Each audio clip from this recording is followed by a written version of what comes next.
WTOP proudly presents the premier outdoor show in northeastern and central Pennsylvania. Pennsylvania Outdoor Life, your window to the great outdoors.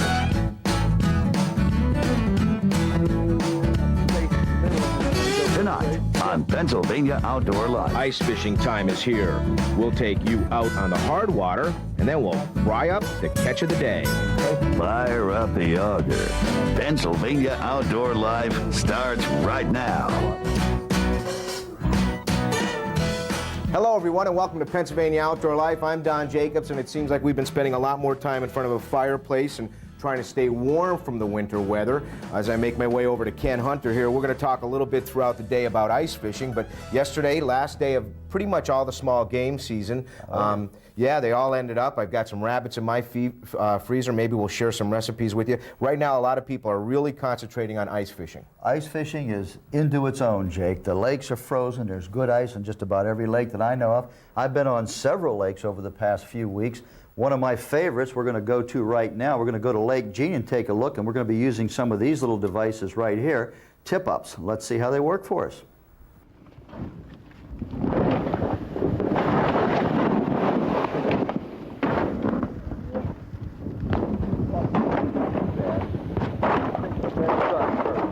We set up in the middle and then stretch them both ways? I'd say we ought to go both directions. Yeah. So we'll set up base in the middle and then kind of go both ways? Yeah. We finally have a really good cold spell. Here we are at Lake Jean, Ricketts Glen, Lake Jean. I'm here with my brother Dave. Dave, you have a friend of yours along and a friend of mine? My buddy Bill Wilhelm, and we've been up about, what, half a dozen times, Bill? Yeah. We've done fairly well. You get a nice variety, a lot of pickerel and some perch. Well, let's get these tip-ups set and let's get some action. I want to start. Sounds This good. is my first time out this year. I want to get some action. I want to get some. We hope you get one bigger than the last one we saw on TV. It was about this big. You see that? We remember my that. mistake there was if you guys are smart today and you see one like, cut it off before we get there. Ken, with this wind, I'm going to try two different kind of tip-ups. I'm going to go with the magnetics. Let's see what you're going to use. Well, Now, see, I don't have any of the magnetics. And, so why are you going to use the magnetics? well, there's two reasons. First of all, in the wind, these give you no false flags. Right. Because False once flag. Well, false flag is when the wind blows and it kicks the flag up and you think you got a fish on when in reality you don't. It's just the wind. But this All you won't have is the happen wind. with your- What happens is you got a magnet right here. Yeah. And you have another magnet down at the bottom. All right. When you put this plunger in, the flag, there's a locking mechanism at the top of the flag. Now, we'll lock it right now just to set it. And then what happens when you set your line down in, which I'll get this untangled in a minute, and you set your magnet to the tip right there, the magnet catches, this magnet catches on that magnet. There's not actually anything gripping other than the magnetic Just force. the two magnetic forces, one here and one inside. All right. You set the trigger. When the fish comes along and hits it, it pops. And that way you don't have that wind blowing them The up. wind can blow all day, and it can't affect that flag.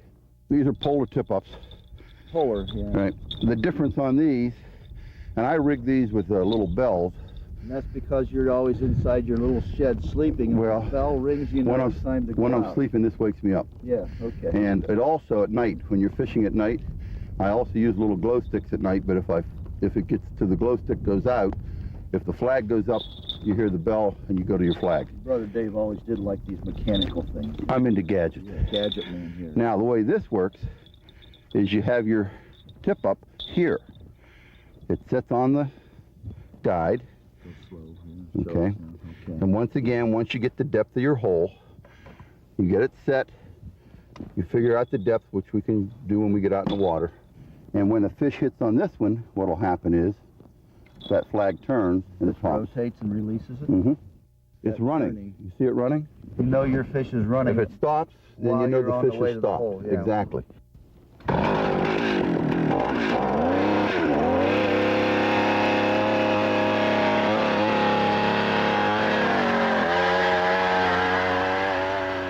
After explaining how the different tip-ups work, Dave started drilling holes in the ice and prepared to sound the hole. Sounding the hole is done to determine the depth of water you are fishing in. All right, we're looking at about 6 inches, Ken. I'm expecting to get about probably 13, 14 feet here.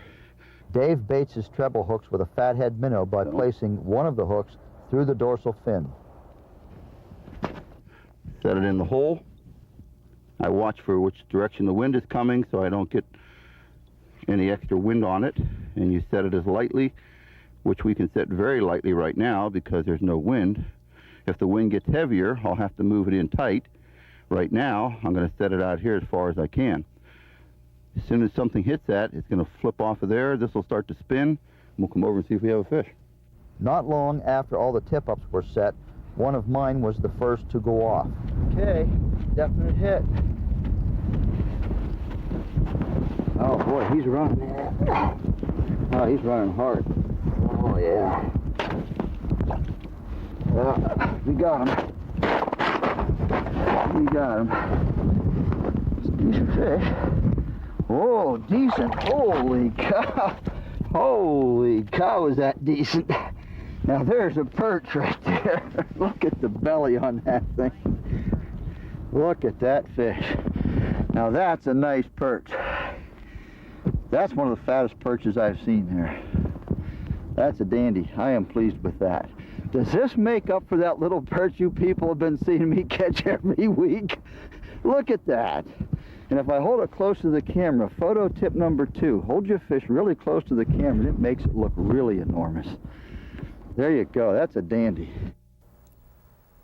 I want to thank my brother Dave and my good friend Bill Wilhelm for joining me that day up at Lake Jean. We're not done yet. We're going to go back and do some more fishing up there with tip-ups.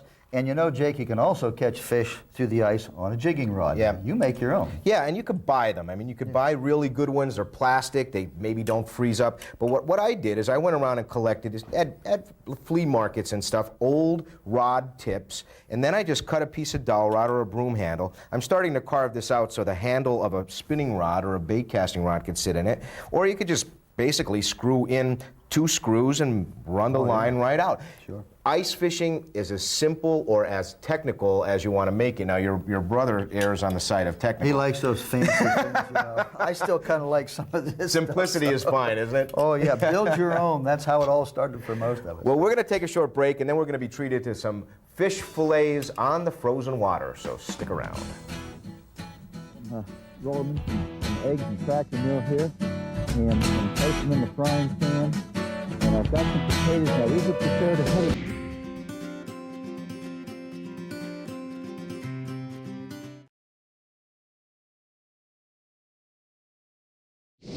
And welcome back to Pennsylvania Outdoor Life as we sit here and talk more and more about ice fishing. You know, maybe with some snow cover on the frozen lake, it's not all that important to have ice cleats, but as they start getting slippery again, these are a real important tool. They're basically sold everywhere. They get tied to the bottom of your boot like this, and it'll allow you to not slide on that frozen lake. And the whole idea there is that, you know, a lot of accidents happen when people are walking out to their holes and slip and throw a back out or a leg or something. So there's a good safety tip. You could find these anywhere in bait stores, any place in your Another nice area. accessory to have. Here's something else we use a lot. This is not what you might think. It's not a spoon for eating Jake's chili.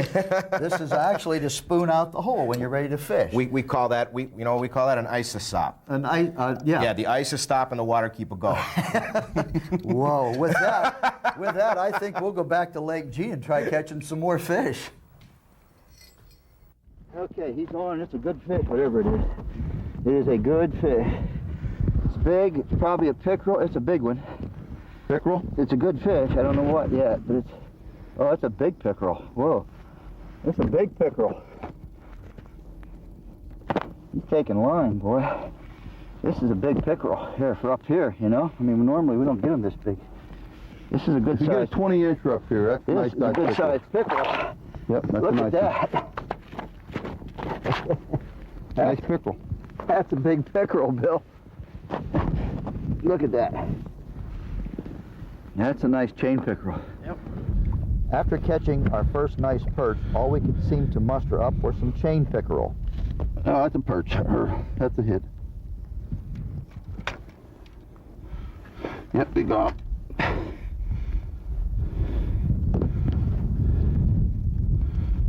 don't know where it is yet.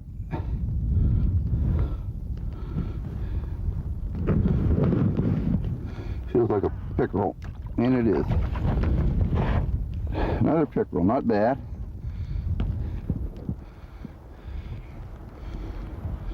Not bad, Ken pickerel. And there he goes. Bill was next to hook into one, this time with a jigging rod. Pickerel. See if I can get his nose up here.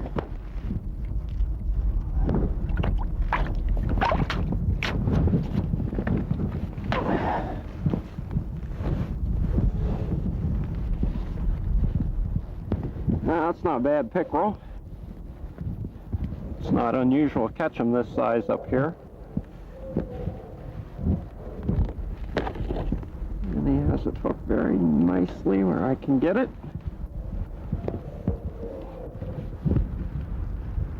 They're pretty fish and they give you a good fight, but we prefer to eat the perch. So we put the pickerel back in. Here's a hit. Here's a hit. We got him. We got him. He's on there. Feels like a decent one, maybe. Decent fish. Decent fish. Oh yeah, nice bluegill. Nice bluegill. Yeah, look at that.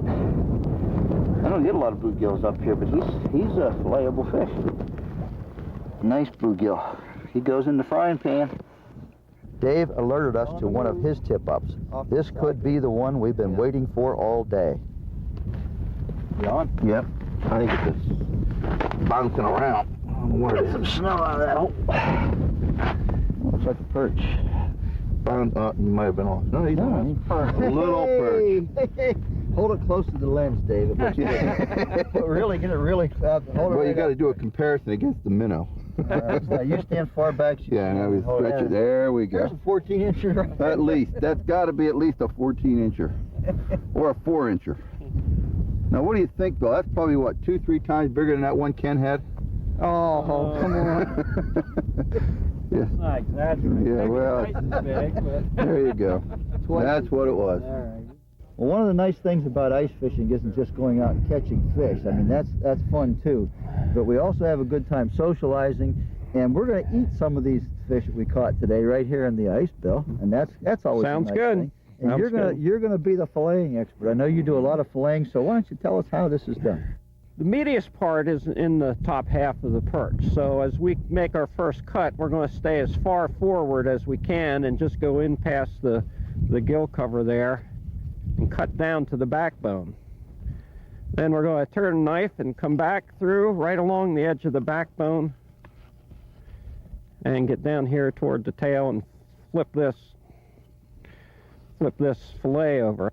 Now we'll take the skin off by running right along the edge there. After filleting one side of the perch, Bill flips the fish over and does the same thing to the other side. So we filleted some of those fish up, just got them, rolled them in some eggs and cracker meal here, and placed them in the frying pan. And I've got some potatoes now. These are prepared ahead of time, so you don't have to work a whole lot when you get up here. I use some of my secret spices as ingredients that we don't want Jake to know about, so I won't tell you what they are. One of them's garlic powder, Jake, but that's all I'm telling you. Got that all ready before we got up here, and all I had to do was throw it in the skillet, and boy, we've got the home fries ready, we've got the perch ready, and this is what really makes it a lot of fun. So I'm going to dish up the first one. Of course, the table's set right here. Everything's ready to go. Didn't light the candle. I don't think we're going to need it today, but let's dish up some food. Enjoy some good eating. And you know, the thing about it is, while we're doing this, the flags are still flying out there. We're still getting a lot of good hits. So we're going to eat and keep catching fish here. Here's the first serving coming up for somebody. There, Dave, that's yours. Okay, That Bill. looks good, Ken. That looks good enough to eat. Well, again, I want to thank my brother Dave, my good friend Bill Wilhelm for joining us up at Lake Jean. Jake, we caught a lot of fish. We had pickerel, some nice ones, perch, a couple good ones there, bluegills, no crappies, but a lot of variety. And you know something about cooking fish out on the ice, it tastes great. Now I know, be honest with us. You stood in front of the camera and knelt down next to the frying pan for how long? Because you're not a cook. Who's really cooking? I'll fess up right here on television. My wife was cooking. and I just got in there at the last minute. I'll fess up. Because you're not known for your cooking. Absolutely not. Did you fry up any of those egg sacs? No, I put them with the rest of the guts. I will tell you, the next time, try it. If you I have will. any desire, again, just roll them in a little bit of flour. I like a little hot sauce, a little paprika on it, and we roll those in a hot bacon grease or oil, and they're delicious. And they taste just like chicken. No, they taste like weasel, which tastes like chicken, right? That's the running joke. But honest to goodness, some people find them very tasty. I happen to like them. Give it a try. I really do. We're going to take a short break. We are going to give away a whole bunch of stuff from the Park General Store dealing with ice fishing, but we are going to take a short break, and when we come back, we're going to have Pennsylvania people and places, so stick around.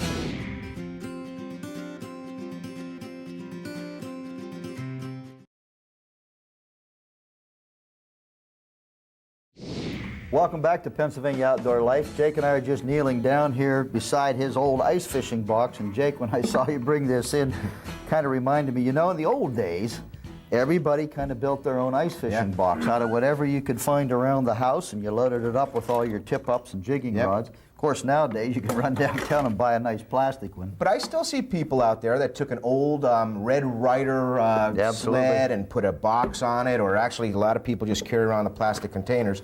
You know, really, it could be as simple or as hard or technical as you want. An old canister filled with all my little jig heads and all my bobbers and stuff. If you leave it in the box from year to year, you know where it is. I think it's a great idea. Oh, I think it's a good idea, too. So pull it right out onto the ice. There's something about building your own while you're waiting for the ice to form. That's kind of a fun thing, too. Absolutely. Now, if you've been fortunate enough to get out there and do some ice fishing, catch some nice fish, or you have that picture of the deer or turkey or bear that you shot, send it to us. We call it Pennsylvania People and Places. Let's take a look. We opened this week's Big Buck edition of Pennsylvania People and Places with Evan Miller of Nescapec and the 8-pointer that he shot on the first day of the rifle season. Evan took this buck with a 30-06 while hunting with his son Robert in Columbia County. This buck sported a 19-inch spread and is the largest rack he has ever gotten in, get this, 41 years of hunting. Nice going. In our next photo, we see Martin Kramis of Pine Grove and the 8-pointer that he shot on the last Thursday of the archery season while hunting in Pine Grove Township. Martin tells us that it was a very windy day and he never expected to see this deer walk by. Lucky for him, it did, and he made a good shot. Martin's deer field dressed at 175 pounds and had a 16-inch spread. Gary Keppel of Shenandoah shot this 11-pointer on the last day of the rifle season while hunting in Brandonville area. Gary's deer sported a 17-inch spread, which is the biggest deer he has ever killed in 26 years of hunting. Congratulations, Gary. Take a look at this monster buck. Pete Milkovitz of Walnutport is seen here with the 8-pointer that he harvested in the archery season while hunting in Northampton County. Pete used a grunt tube to call in this beauty and shot him at 25 yards. In the end, this deer's spread measured 20 inches wide, 16 inches high, and the deer, well, that field dressed out at 201 pounds. In our final photo for this evening, we see 15-year-old Gregory Crum of Drums and the 8-pointer that he shot on the opening day of the rifle season just outside of Freeland. Gregory shot a doe in the past, but this was his first buck, which his grandfather Paul Crum is going to have mounted for him. Gregory is already looking forward to the next season and maybe getting even a bigger buck. We hope that happens. Congratulations to all of our successful hunters. And with this, we'll put an end to this week's edition of Pennsylvania People and Places.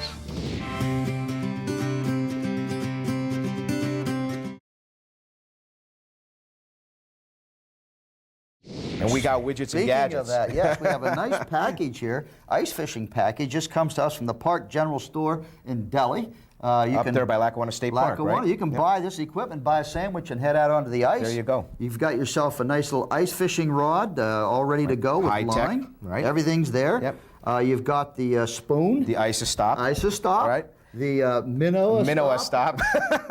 You get that one now, Ken? All right, I get that. We've got some weights here to sound the depth. Okay, nice and brightly colored. One of the devices my brother would like. This is the new gizmo. When it pops up, the light actually goes on for night fishing, and a sensitive little tip for that kind of fishing you do for the smaller fish. Excellent. Well, I'll roll out the barrel here, and we'll give this away to a lucky viewer.